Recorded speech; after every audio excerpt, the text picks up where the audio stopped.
Halo teman-teman, apa kabar semua? Ayo kita ikutan kelas online IPS bersama channel Ibu Guruku. Sebelum dimulai, jangan lupa teman-teman subscribe dan nyalakan tombol loncengnya ya, supaya gak ketinggalan materi IPS dari channel Ibu Guruku. Ayo sama-sama kita menyimak materi-materi di channel ini.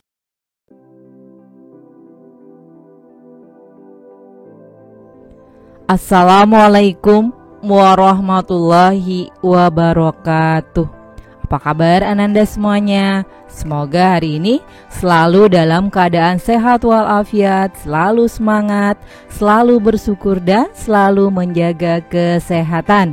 Hari ini Ibu Guru akan melanjutkan modul pembelajaran jarak jauh pada masa pandemi COVID-19 Ilmu Pengetahuan Sosial kelas 9 dengan materi hambatan dan dampak perdagangan internasional.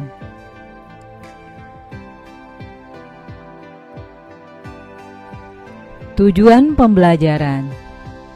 Setelah mempelajari materi pada modul ini, diharapkan Ananda dapat 1. Menjelaskan hambatan perdagangan internasional. Yang kedua, menganalisis mengapa suatu negara melakukan kebijakan proteksi. Dan yang ketiga, mengklasifikasikan dampak positif dan negatif perdagangan internasional.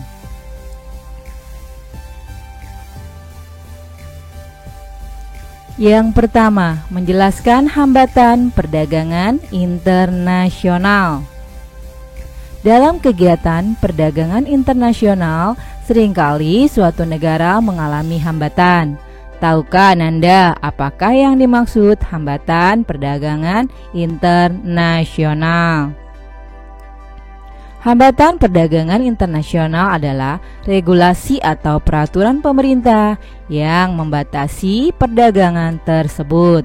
Regulasi tersebut menyebabkan pelaksanaan perdagangan internasional tidak semudah perdagangan dalam negeri.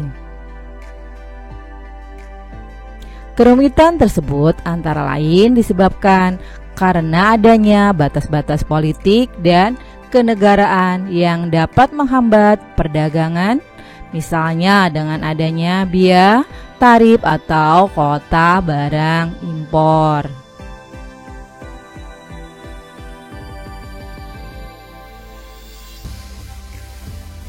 Ya, ini selanjutnya merupakan prosedur kegiatan ekspor ya, dimulai dari yang pertama itu korespondensi dan pembuatan kontrak. Yang kedua, pembukaan LC. Yang ketiga, mengirimkan LC dan selanjutnya sesuai dengan nomor yang tertera di bagan.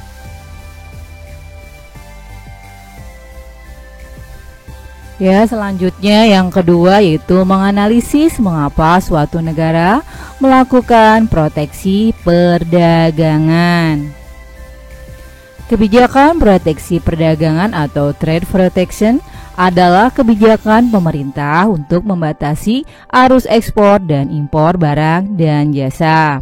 Proteksi mengambil berbagai bentuk seperti tarif impor, subsidi, kuota, larangan impor, dan dumping.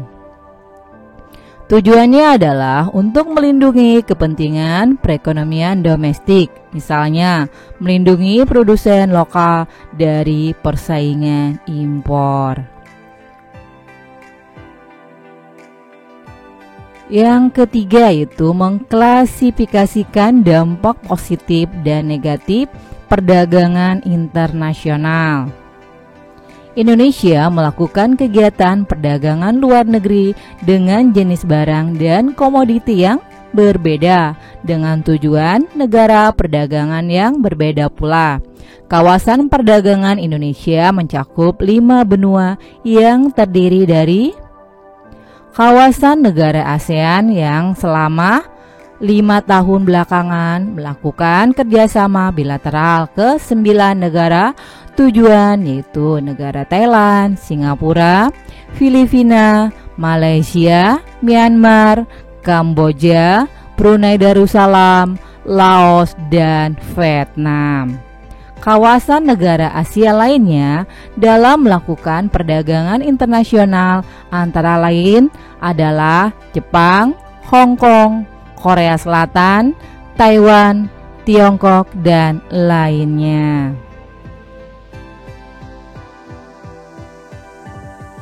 Selain kawasan negara Asia, Indonesia juga melakukan perdagangan ke benua Afrika, Australia yang terdiri dari Australia, Selandia Baru, dan Oseania, dan lainnya. Perdagangan ke NAFTA yang terdiri dari Amerika Serikat, Kanada, Meksiko, dan Amerika lainnya, serta perdagangan internasional Indonesia ke kawasan Uni Eropa yang terdiri dari 13 negara tujuan perdagangan, antara lainnya adalah negara Inggris, Belanda, Prancis, Jerman, Belgia, Denmark, Swedia, Finlandia, Italia, Spanyol, Yunani, Polandia, Uni Eropa, dan Eropa lainnya. Kegiatan perdagangan dengan negara manapun tentu saja membawa dampak baik, positif maupun negatif. Dampak positif pada dasarnya menguntungkan negara, namun dampak negatif merupakan dampak yang kurang menyenangkan bagi negara. Selanjutnya, aktivitas siswa. Setelah Anda melaksanakan aktivitas-aktivitas di atas, kerjakan aktivitas di bawah ini. Yang pertama itu jelaskan 4 contoh kebijakan proteksi dalam perdagangan internasional. Yang kedua, sebutkan 4 hambatan perdagangan selain kebijakan proteksi. Yang ketiga, mengapa suatu negara menerapkan proteksi perdagangan? Berilah 4 alasannya. Yang keempat itu sebutkan 4 dampak positif perdagangan internasional. Dan yang kelima, sebutkan 4 dampak negatif perdagangan internasional. Anda bisa mengerjakannya di buku latihan maupun di Google Classroom.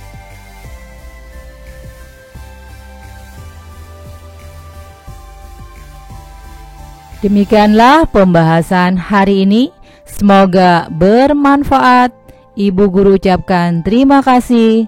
Wassalamualaikum warahmatullahi wabarakatuh.